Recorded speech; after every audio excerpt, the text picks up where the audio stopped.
In this video, I will show you how to take our level 2 rogue that we created in the previous video and apply the thief specialization, including how to continue to level the character. As we can see, the thief is one of 3 class specializations, or archetypes, that are provided by the player's handbook. However, there are additional archetypes provided by both the Sword Coast Adventurer's Guide as well as Xanathar's Guide to Everything, but I will cover more detail about those in later videos. When it comes to applying a level on a thief, there are several things that you're going to want to check each time. The first is to make sure that both your hit points and your hit die have increased appropriately. Your hit points are going to increase by a random amount, depending on how well you rolled for a given die, and in this case it'll be a d8 for a thief character, or any of the rogue characters for that matter.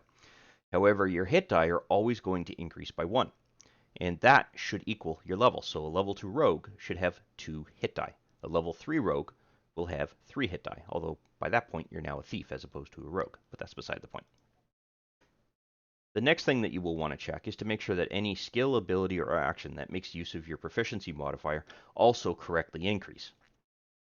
If you're unsure where your proficiency modifier is actually located, it's right on the main tab of your character sheet, just below the token and next to your class and level, and it is right here. If you remember in our previous video, we went through and we modified our stealth skill to have a double proficiency bonus based on the expertise feature that we had acquired when we had created the character. So we want to make sure that this increases at the same time that our proficiency level is going to increase, and that doesn't happen until we hit level 5, as you can see here, in relation to our proficiency bonus. Additionally, once we hit level 3, we're going to gain our first sneak attack increase, and we'll want to make sure that we modify the sneak attack damage capability here to increase this from 1d6 to 2d6. And we'll want to make sure that we do that every time we hit a level where that sneak attack damage increases. So you'll see at 5th, 7th, 9th, 11th, 13th, 15th, 17th, and finally 19th level, we get an increase. An additional thing you'll want to keep an eye open for is your ability score improvement increase. That first happens at 4th level, and you get additional ones at 8, 10, 12, 16, and 19th levels. But you might ask, what does that actually mean? Well, what that means is that you can take one of these ability scores, your strength, your dexterity, constitution, intelligence, wisdom, or charisma, and increase that ability score by 2 points. A second option is to take 2 of those ability scores and increase each of those ability scores by 1 point. However, there is also a third option that may apply to your particular character, depending on whether the Dungeon Master actually allows feats within their campaign.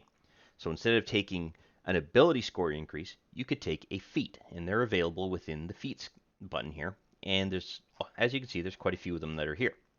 But there's a couple of things that I'd like to point out. In some cases, a feature will require a prerequisite to be fulfilled before you can actually take that particular feature.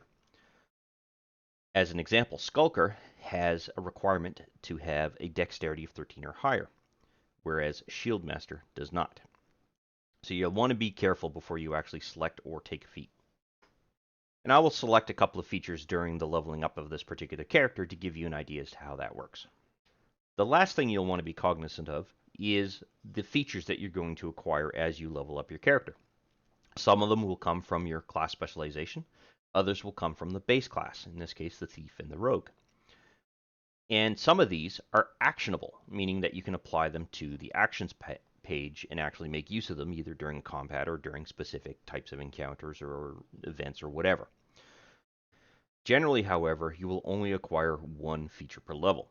For example, Uncanny Dodge you acquire at level 5, but at level 3 you gain your first feature from your archetype. In addition to that, you'll notice that level 1 here applies expertise, but so does level 6. That means that you can make an adjustment at that time that you acquire that particular feature to an additional skill. And I will be sure to cover that as we hit that particular level. So with all of the basic information covered, let's actually begin the process of leveling up this particular character and applying the archetype. Well, how do you do that? Well, it's actually quite easy. There are a couple of ways that you can do this. If you've already got your class sheet open, which I have here on the right side of the screen, All I have to do is grab this dragon icon here, or whatever icon is there in relation to whatever theme you're using, and drop it right on top of this particular class and level section. Another option is to simply open up your class level here, select the icon here that is going to be on the far right, and drag and drop it onto this particular section of it. But for the first one, I will show you what this looks like. So I will select the icon here, and as you can see, I'm holding it down my left mouse button, and I'm dragging it around, and you can see the shadow of the icon underneath the cursor. And I'm just going to drop that into place right there.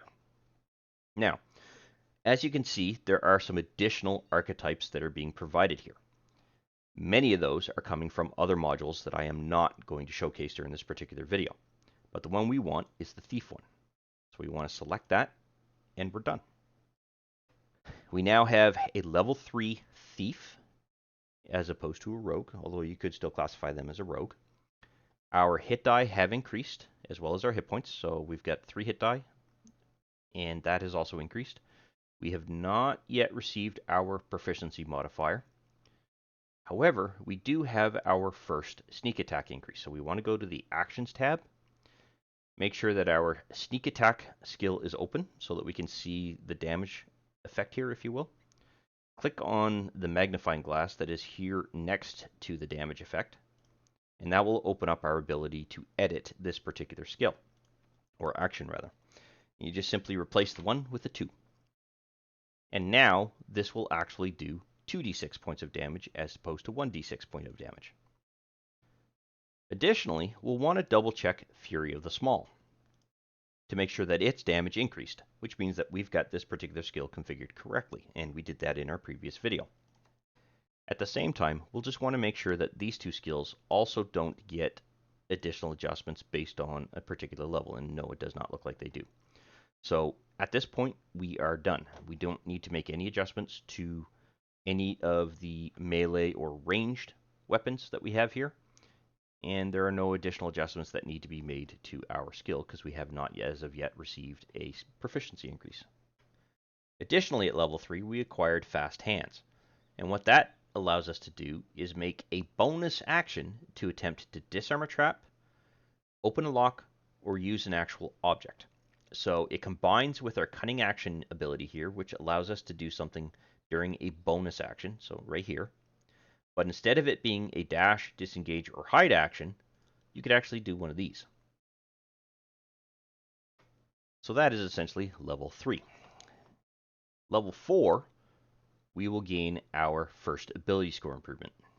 So I will show you the alternate method, and that is to literally just drag and drop here, and as you can see, our level has increased.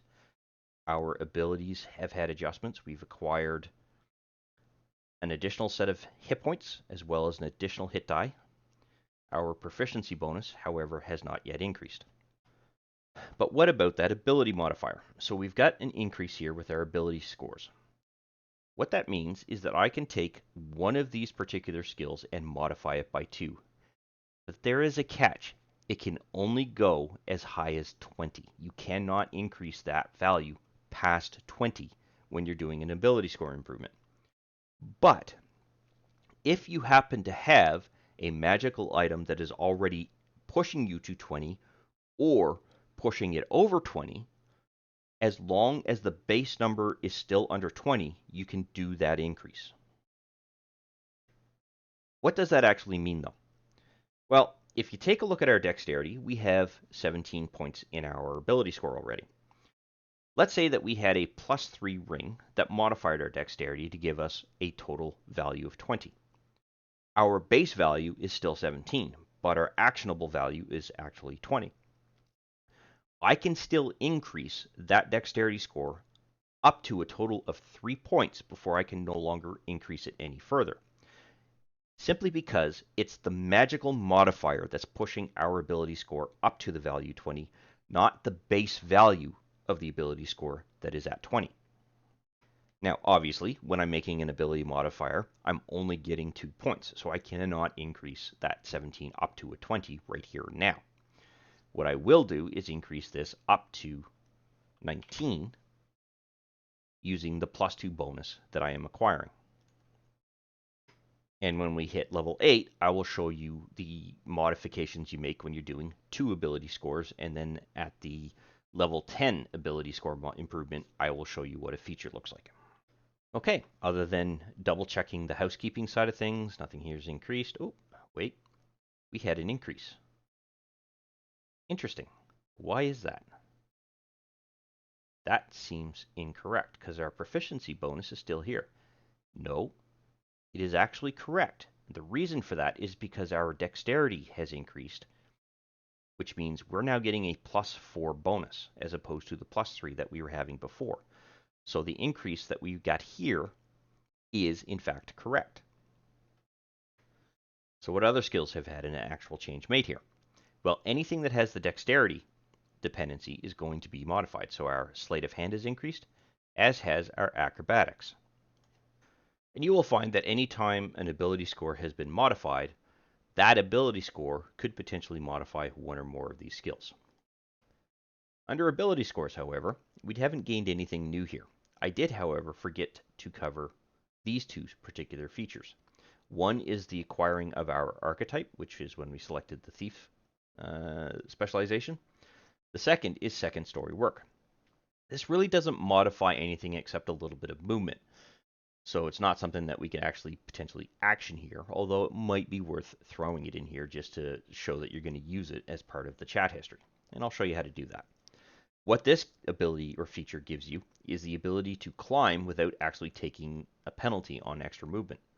In addition, I should say, when you jump, you can now jump an additional distance based on your dexterity modifier. So at this point, you can jump an additional 4 feet. So how do you actually make use of that in reference to an action? Well, you don't really.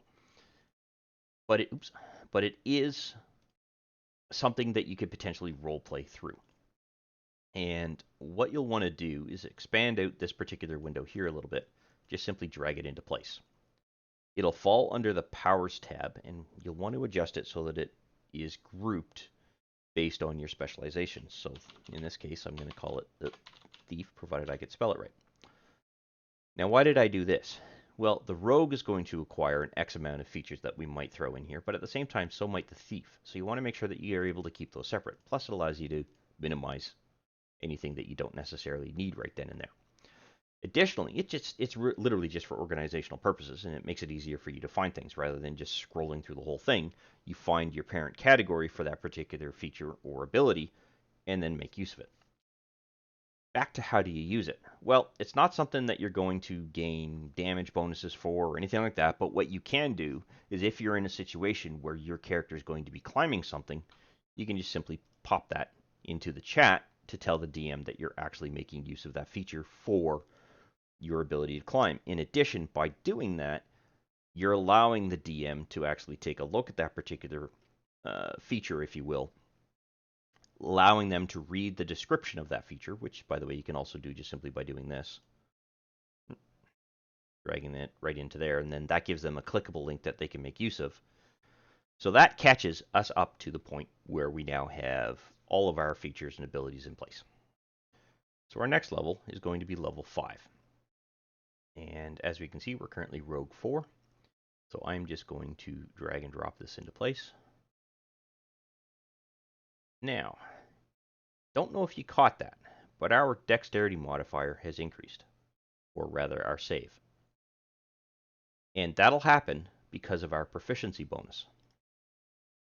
Additionally, because our proficiency bonus is increased, we should now see a marked increase in our stealth skill, which we do. In relation to our hit points, they have definitely gone up, but we didn't get that great of a roll this time. And our hit die has also increased, so we're good there. What about our sneak attack? Yes, we do need to modify our sneak attack. So let's go down, expand out sneak attack, click on the magnifying glass to modify it, and add that, or increase that increment to 3d6. We are not acquiring an ability score increase this time, but we did gain a new feature, and that is called Uncanny Dodge. And I don't think, no, that comes in at level 9. All right, so let's go to our ability scores here and pull out Uncanny Dodge and see what that does. When an attacker. Okay. So this should be set up on your Actions tab, and the reason for that is that it's going to allow you to do something similar to what we said with second story work. If you are hit, you can then call out to the Dungeon Master, I'm taking Uncanny Dodge, which will reduce that damage by half. So we just drag this into place, and you'll note that I tried to drag that under Thief. That doesn't always work. Generally, it'll work for spells, but it won't always work for what's classified as a power, and I'm not sure why there's that difference or change. So this is a rogue skill, so I actually was dragging it under the wrong category, so I'm kind of glad it didn't apply. But otherwise, now that all of these abilities are here, I can literally just click on that to show the DM that I'm doing so. If they require a link, you just drag and drop it, and away you go.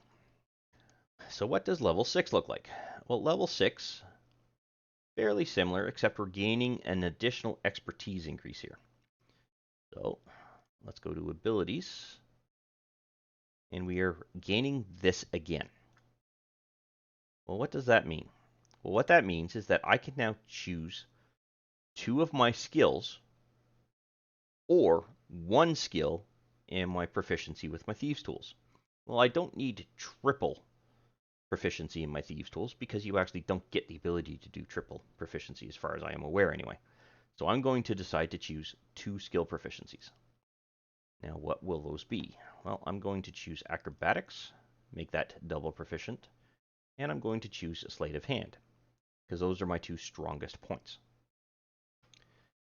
Now, beyond the fact that we acquired some additional hit points and our hit die, nothing else has really increased. We haven't had any additional proficiency bonuses increase, and our Fury of the Small is keeping in line with our level, so we're good. Alright, so level 7. Let's drop that into place. We've got our hit point increase, our hit die increase. We are not gaining any additional proficiency bonus, but we are increasing our sneak attack damage. So that's going to happen every 2 levels, in case you haven't figured that out already. So now we're up to 4. At this point, if your character is making use of sneak attack, you're doing a ton of damage.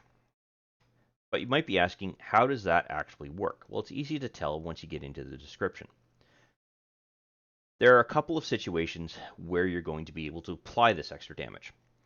Generally, the most common way is, regardless whether you're making a ranged or a melee attack, if you are attacking a creature that happens to have a party member or an ally standing next to that particular creature, your sneak attack damage will apply.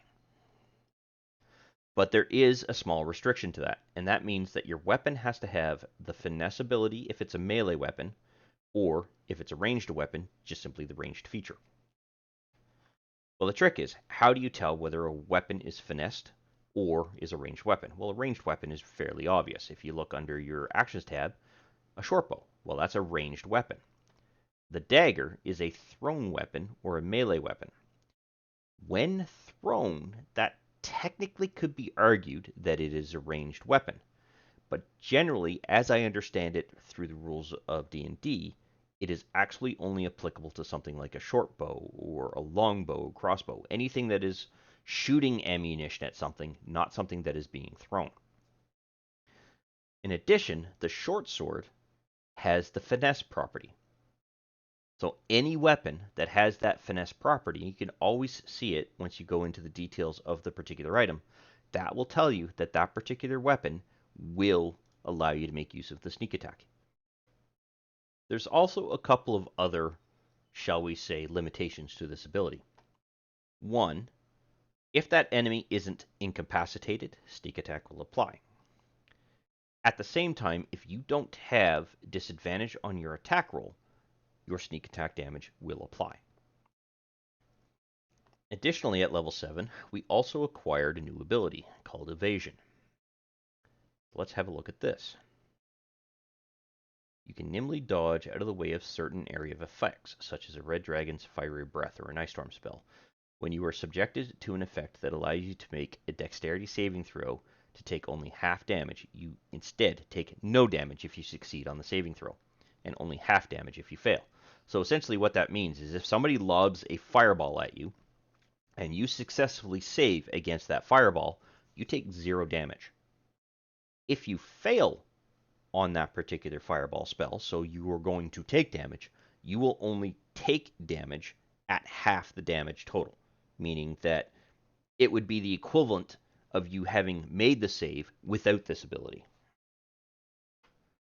Additionally, you're going to want to make sure that that evasion skill is actually tied to your actions page. And the reason for that, it is something that you do make use of. So just drag it over to your actions page. Modify the group so that it is in the rogue category. Again, this is just for grouping purposes. But there's a catch. As this stands now, this doesn't appear to work. We have to modify this ability. And we do that by right-clicking somewhere within the area or bounding area of the evasion ability. That'll bring up this menu, and you want to add an action, and we want to add an effect. We want to modify this so that it is called evasion. That is going to be the effect that we're going to be applying. It targets to self and is going to expire on the next action. And the reason for that is we don't want it to apply to any additional, shall we say, attacks that are against you without you actually having to reapply the effect. So how does this actually work? Well, this works when you're in a combat situation, specifically part of an actual encounter. Now, you can't see it, but I do actually have a red dragon within this particular combat tracker. And I've set this encounter up to show you how the evasion skill actually works. And the reason for this is because it's very tricky to get it to work. All you have to do is make sure that at the time the red dragon is making its attack, prior to any rolls being made, you have to tell the DM you're using evasion. You apply the effect onto your character, and you'll see that I just clicked on this apply effect ability. And what'll happen here is that when the Dungeon Master rolls the saving throw during the attack roll, something will pop up. And you'll see at the end of the attack string here that evasion is now in play. You failed the save, but evasion still comes into play. When I roll damage, you'll see that you suffered half of the total amount of damage that you could have taken. I rolled a 76 on that particular damage roll, but I only took 38 points of damage to this particular character, or only did 38 points of damage to this particular character, and that was on a failure. So let me just quickly heal up that character, and let's see if we can trigger a success. All right, so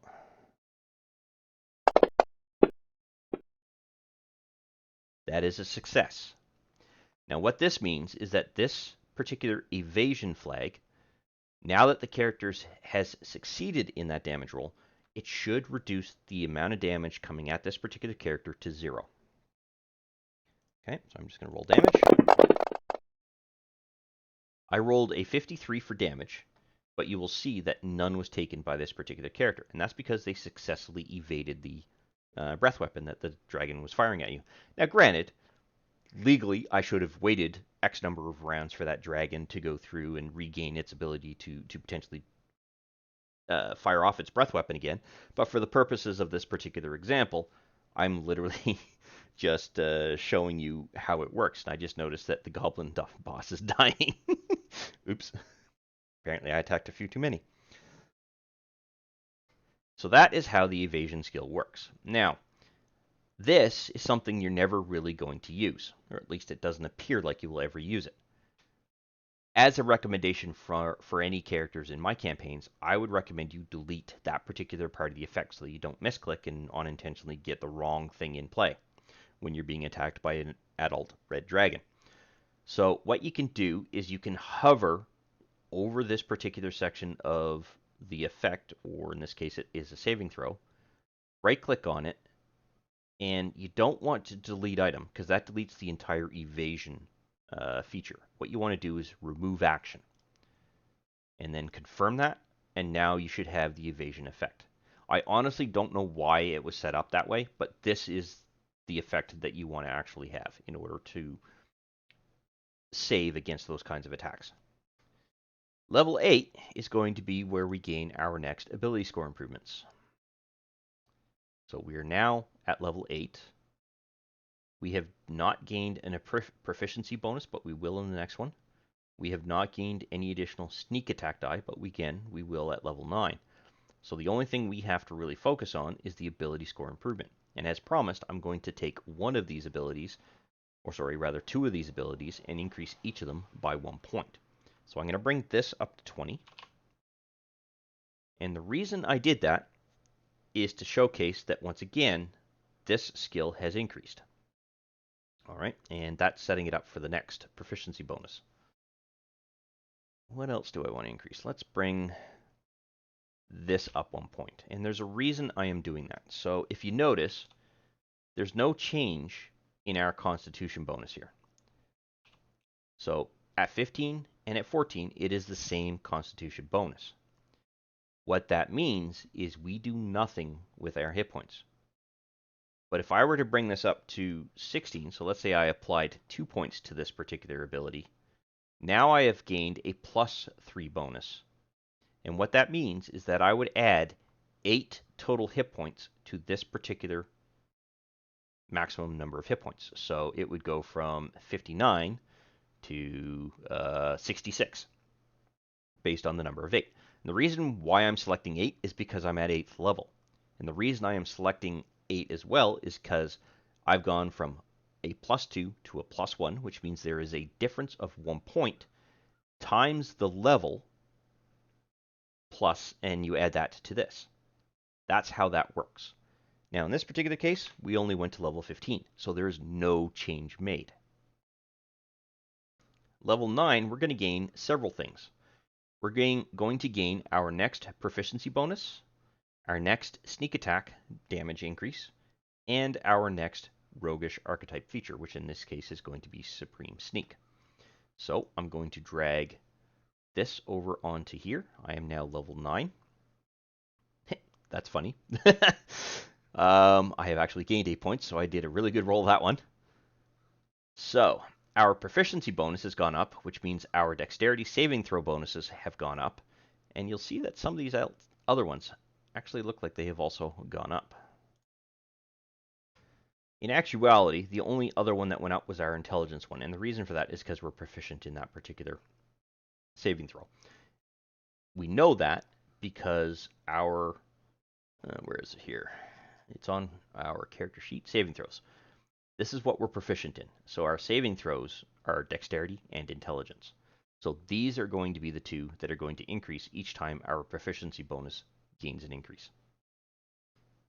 Now, that proficiency gain should have also modified our total bonuses here, and it has. So if you recall, we set up Sleight of Hand and Acrobatics to be our next proficiency gainers, if you will, when we gained expertise again at level 6.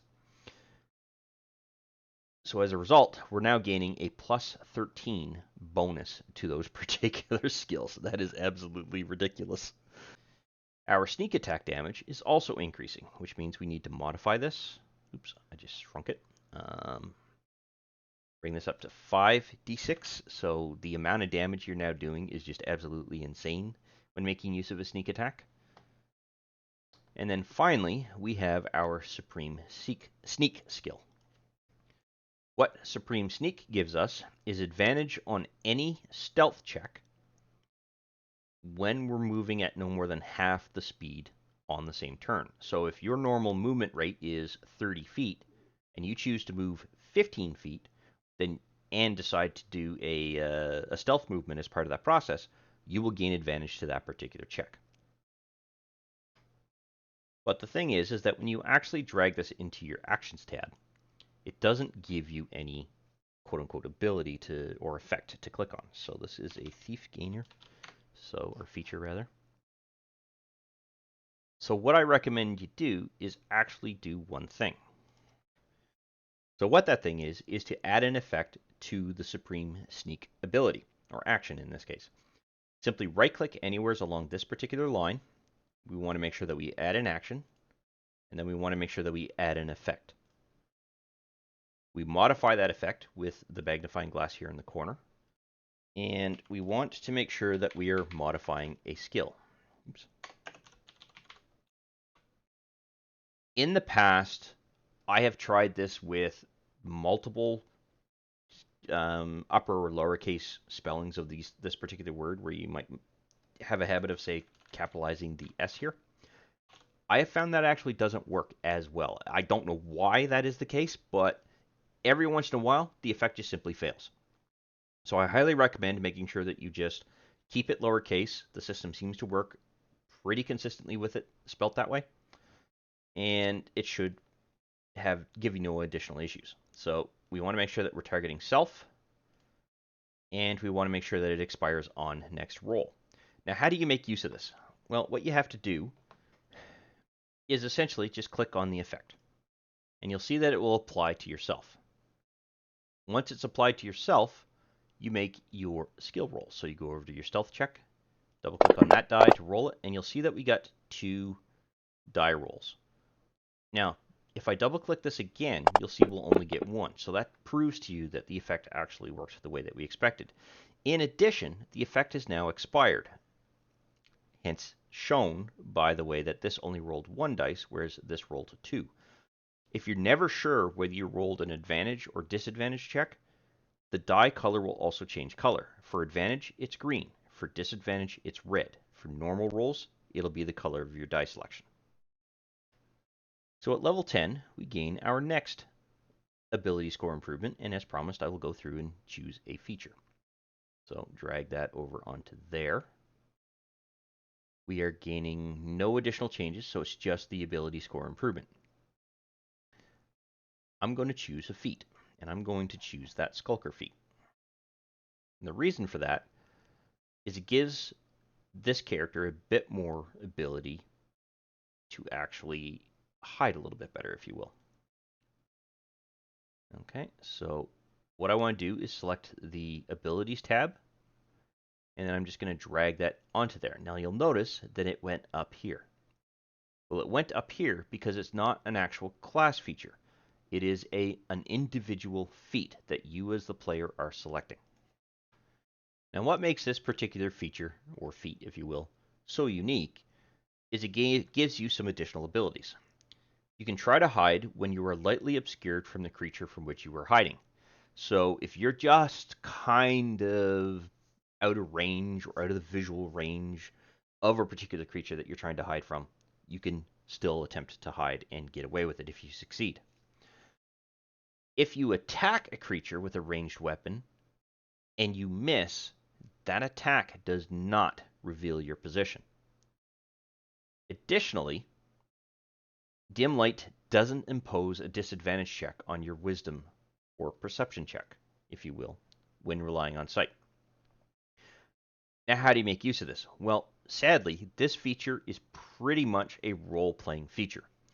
There might be some behind-the-scenes stuff that's taking place here, specifically around the disadvantage side of things, but I'm not entirely certain on that. But what it does do is gives you, the player, the ability to go, hey, DM, I'm going to make use of my Skulker feature, and I'm going to attempt to hide from that particular creature. Am I lightly obscured enough to do so? That forces the DM to make a decision.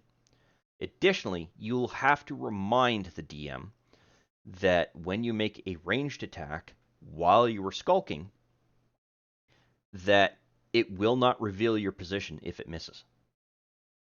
So that is something that you'll also want to do. To do that, I do recommend you throw this on to the action page and throw it in a feats category, because it's unique. It's not specific to a class, it's not specific to a race, it's not specific to your specialization. It is literally just a feat. That way, you can just simply do that, and then if the DM requires, can I please have the link to that, you just click and drag it, and they have access to read the information that they need. So level 11, we gain our next sneak attack increase. So let's bring this to 11, let's get rid of that. Hit die still going up, so we're good there.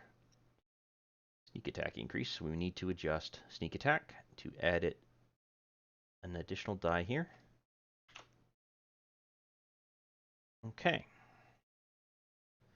Now at level 11, we've also acquired reliable talent, and that's a new skill, as you can see here. What this allows you to do is when you are making an ability check, such as your acrobatics here, your sleight of hand, or your stealth check, or any of these other ability checks that you are proficient in, you can choose to treat anything that is a 9 or lower as a minimum of a 10 when you actually roll a d20. That is actually pretty nice. It means you won't necessarily 100% fail, but it will help. Level 12, we are going to gain an additional ability score improvement. Drop that into place, and what I'm going to do is I'm going to apply a +2 bonus to our Constitution, and I'm going to do that intentionally to push this +2 bonus we're getting to our Constitution ability up to the next level. So that'll be a 17. Now you can see here that we have now got a +3 modifier. At this point, I can now modify our total hit point count and add 12 hit points total to that. Again, it's a +2 to a +3, makes a difference of a +1 to our modification. Multiply that by 12, gives us the total number of hit points that we can add, and that will bring this up to a 99, if I'm not mistaken, for hit points. But you'll notice, there we go. So that's 99, 87, yes, that's 99. We're almost at 100 hit points for a thief. That's pretty good. Level 13 is going to see our next proficiency bonus increase, our next sneak attack damage increase, and we're going to gain an additional roguish archetype feature, which is going to be use magical device. So let's apply the level. We can see that our intelligence and our dexterity have gone up, in addition to our acrobat, sleight of hand, and stealth checks having gone up. These are also going up, but they're going up slightly slower, simply because they're based off of general proficiency bonuses. Next is our sneak attack modification that we have to make. So we modify this to 76 of damage as opposed to 66 of damage. That's absolutely insane. And then finally, we take a look at what our new ability is, and that was use magical device, if I'm not mistaken. Yes, here it is. So use magical device allows us to essentially understand a little bit about magic. And you can improvise the use of items even when you are not intended for you. So you ignore all class, race, and level requirements on the use of the magic item. Essentially, they're stating that you can now use a magical rod or staff in order to be able to activate that item and make use of it. There's other items too that you can make use of to be able to do that. Any magical abilities or bonuses that might be in a weapon of some kind, armor, whatever. However, as a DM, I would actually request that this get added to your actions page. Again, simply so that I know that you're actually going to be using it. And it will be a thief feature. And you just simply click that and then call out what it is you're doing. Level 14, we are going to gain our next ability here. All right, so let's drag and drop 14 into place.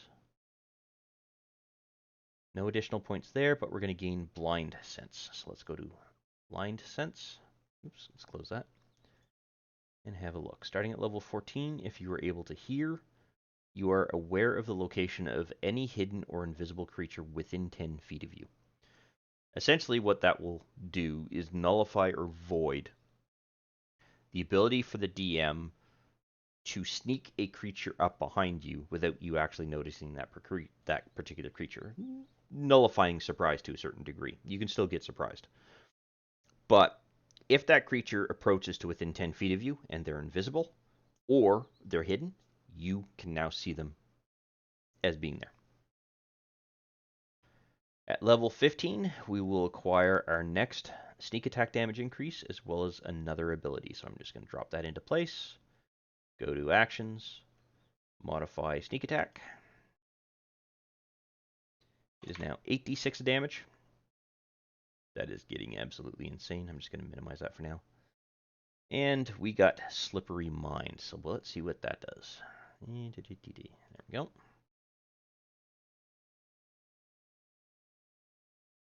Okay. So by level 15, you have acquired greater mental strength. You gain proficiency in wisdom saving throws. What that means is that your wisdom modifier here can now be flagged as proficient. You just literally do that. So you go to your main page, and you'll see this little star that is next to the, or underneath the wisdom thing here. You literally just turn it on. So as long as it's yellow, you're proficient. If it's not yellow, it's not proficient. And that's literally all you're doing. So you are making a modification to your character based on this particular feature. It is not something that you throw into your actions tab. You just simply modify your proficiency skill in that particular check. Level 16 is going to give us another ability score improvement. So drag this into place, drop that in there. Why did my constitution go to 99? Interesting. That should be 17 if I'm not mistaken. I've gone up a couple of levels since, so that's a little strange. Screw it. Total hit points here doesn't really much matter. I have no idea why that went up to 99. I'm not sure if that was a bug or something else that happened. But what I am going to do is select another feature. The feature I'm going to choose is very useful for a ranged creature to have, and that's called a Sharpshooter. And what this allows you to do is make use of the full range of the weapon. So attacking at long range doesn't impose disadvantage when your ranged weapon attack rolls. So meaning that your short sword, or short bow in this case, I should say, if you click here, the range on that is between 80 to 320. Maximum range is 320. Usually, when you are attacking up to 80 feet from you, you do not take a disadvantage attack roll. Anything over 80 feet out to 320 feet, you do take disadvantage during an attack roll. What this skill does is eliminates the disadvantage aspect of when you're shooting between 80 to 320 feet. Your ranged weapon attacks ignore half cover and three-quarter cover. So in order for someone to gain an advantage of being able to resist or ignore your attack roll, they have to be in full cover. So anything up to three-quarter cover, you can still hit them without disadvantage. Additionally, before you make an attack roll with a ranged weapon that you are proficient with, you can choose a -5 penalty to the attack roll. If the attack hits, you can add +10 to the attack's damage. This is an actionable skill. So this goes under feats, because that's what the category it falls under.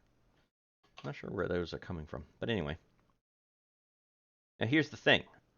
It didn't give you any capability to click on, although it does give you the ability to actually do something. So how do you make use of that? Well, what you want to do is right-click on Sharpshooter, add a new action, and add an effect. I would state that you need to do attack -5, and that's a semicolon. So the first one is a colon, the second is a semicolon, and then DMG +10. Oops, 10. Now this is a point of discussion because there are a couple of ways that you can do this. The first being that you could expire it on the next action. Well, you make the attack, the damage effect goes away. That might be applicable. We'll test that. On next roll, well, again, you make the attack roll, the whole thing goes away. Once per modifier, that would kind of be useful, except for one small problem. When you make the attack this way, the attack modifier will slip off the effect and the damage will remain. But what happens if you miss? Well, technically, Sharpshooter still applies if you've selected it. So you would then have to drop the effect, reapply it, and make use of the attack if you happen to have 2 attacks per round. That might work. Okay, I could be argued into that. But if you leave it at a round, if you have multiple attacks, you can actually go through and make your attack, and then at the start of your next round, this will automatically just drop off your character. But here's the thing, this only applies to a ranged weapon. So if you have initially made a ranged attack, and then you went and swapped your weapons because maybe a bonus ability or a bonus feature gave you that ability to do so, and you're now in a melee attack, you have to remember to remove that effect. So this also has a bit of a risk. So let's just test this out. I'm going to return this to a 0. So by default, 0 equals blank. I'm going to set this on next action. And I've already set up a scenario where we could actually go through and do this. So how this works is you simply click on the effect to apply it. And you should see that within the combat tracker, everything should be there. All right, I've already got the dragon targeted, and I'm going to make my attack roll. But you'll see, when we set things up, it disappeared. The effect is gone. Even if we had hit, we would not gain our plus 10 damage bonus. Well, that's a bit of a problem. Okay, so let's modify this. Let's set it on next roll. Well, problem is here, we're going to see the same thing. So let me apply the effect. I make an attack again. You'll see that it expired. I've hit, but I'm not going to gain my plus 10 to damage bonus. Okay, well that's a problem. What about on once per modifier? Let's apply. I make my attack. I miss. Notice the attack minus 5 is gone from here. The damage plus 10 is there. So if I actually go through and I apply this effect again, let's say I have a second attack, that's still a miss. I now have 2 damage modifiers. Let's say I actually hit that dragon. Let's see what happens. Boom, plus 25. That is incorrect. But both those fell off.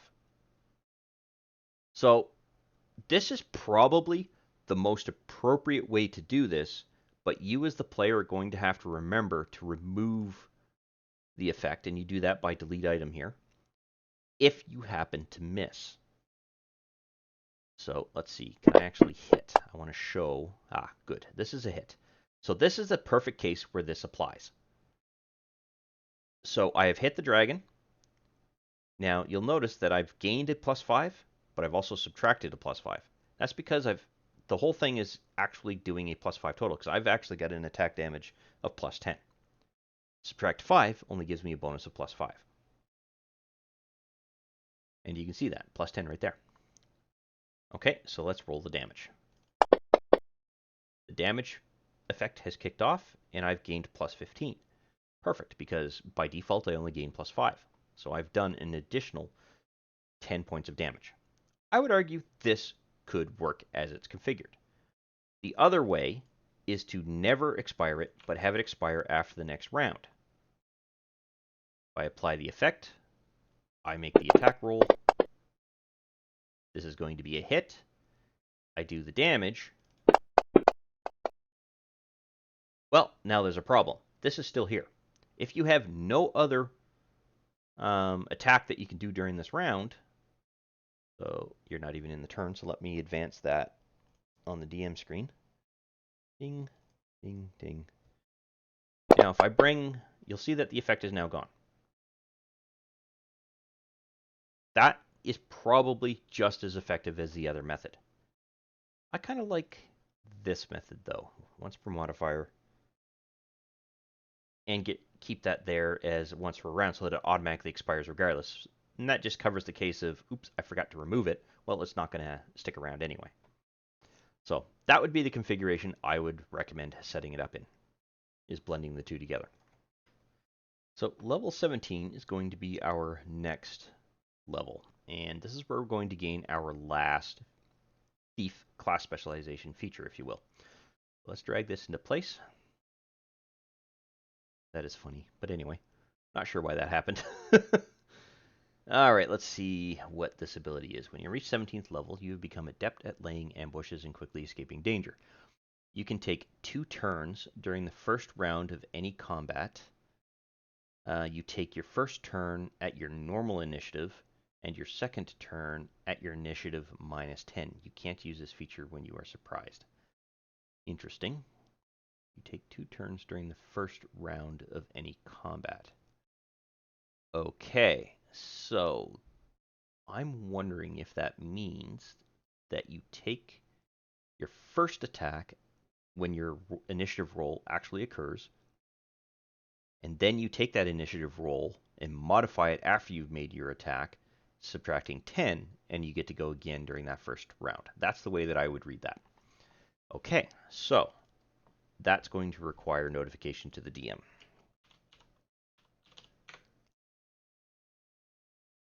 So when you're going to use this, simply do this.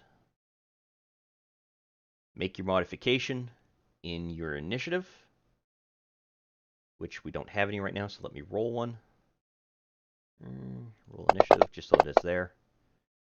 All right, so I would go initially on a 14, and then I would go again on a 4, but I can't modify this, so I would go again after the 4th roll. So if anyone had, like let's say the goblin boss here had a 1, the rogue had a 1, then I would go immediately after the dragon again. That is actually quite powerful.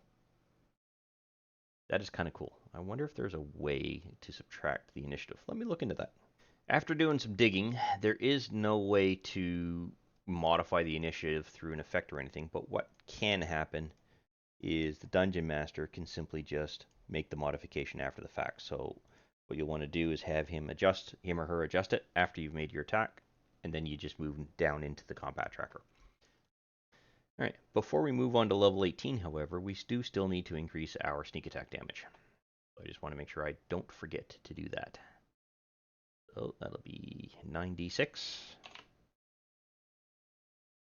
Okay, and in relation to level 18, we will gain our next Elusive, and I did notice that we had actually gained our next proficiency bonus, so those have definitely gone up. Wow, that's impressive. All right, Rogue. Level 18. Done, done, done. Okay, so Elusive. What is Elusive? All right, beginning at level 18, you are so evasive that attackers rarely gain the upper hand against you.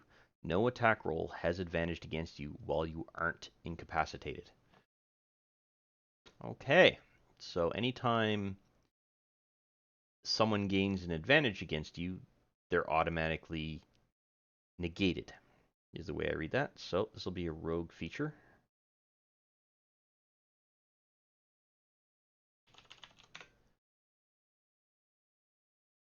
I honestly don't know of an easy way to set that up. Let me look into something. Actually, there is something that we can do. What we can do is we can add a new feature to this particular elusive, or add action rather. So what we want to do is add an effect, modify this. We want to grant dis on attack, so let's grant disadvantage on attack. We want on self and on next roll. Now the way this works is as follows. I would apply the effect to myself, so we can see that here. I would then make the attack with advantage on the DM screen. Now that was a critical hit, so the character screwed anyway. But if you look in the combat chat here, you'll see that the effect grant disadvantage expired on the thief. So what actually happened on the DM screen is it only rolled 1 dice, and you saw the shadow of that die in there. If I click advantage and roll that attack again, you'll see that it rolls 2 die. So this effect will work. So the DM has to declare that there is advantage against you in that particular case.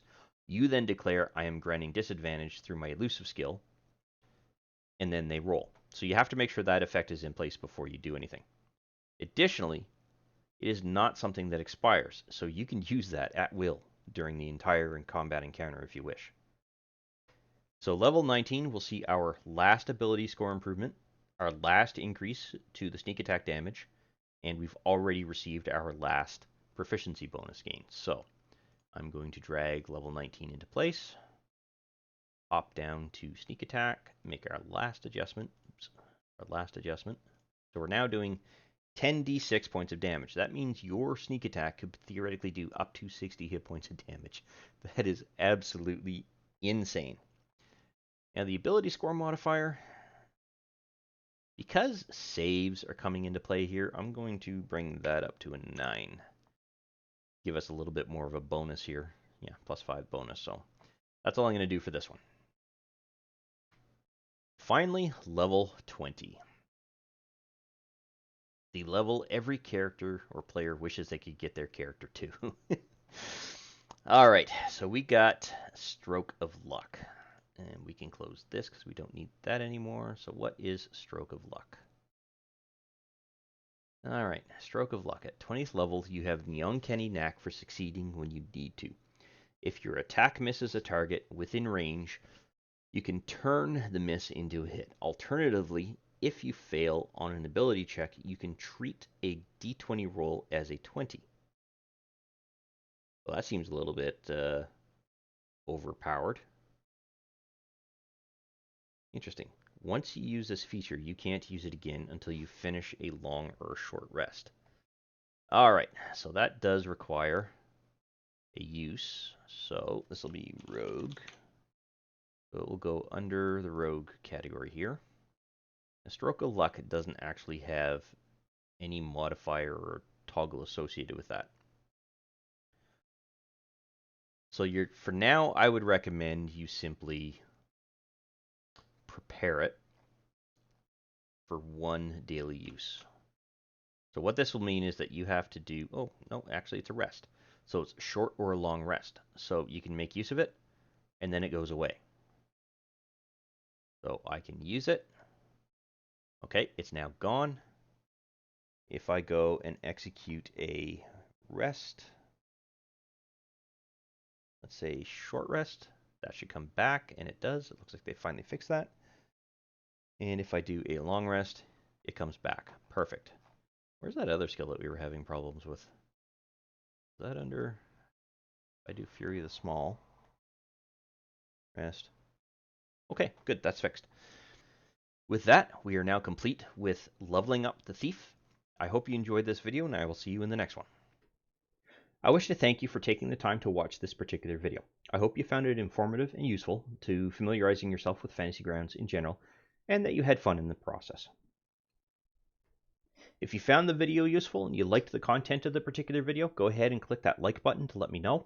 And if you have any questions specific to the topic covered by this particular video, or just have some comments in general, please feel free to post something in the comments section, and I will do my best to respond to any questions that are asked. Additionally, I do release content quite regularly, and it's generally specific to Fantasy Grounds or 5th edition Dungeons & Dragons at this time. So if you'd like to be notified when new videos come out, go ahead and subscribe and click the notification bell to ensure that notification is sent to you when I release a new video.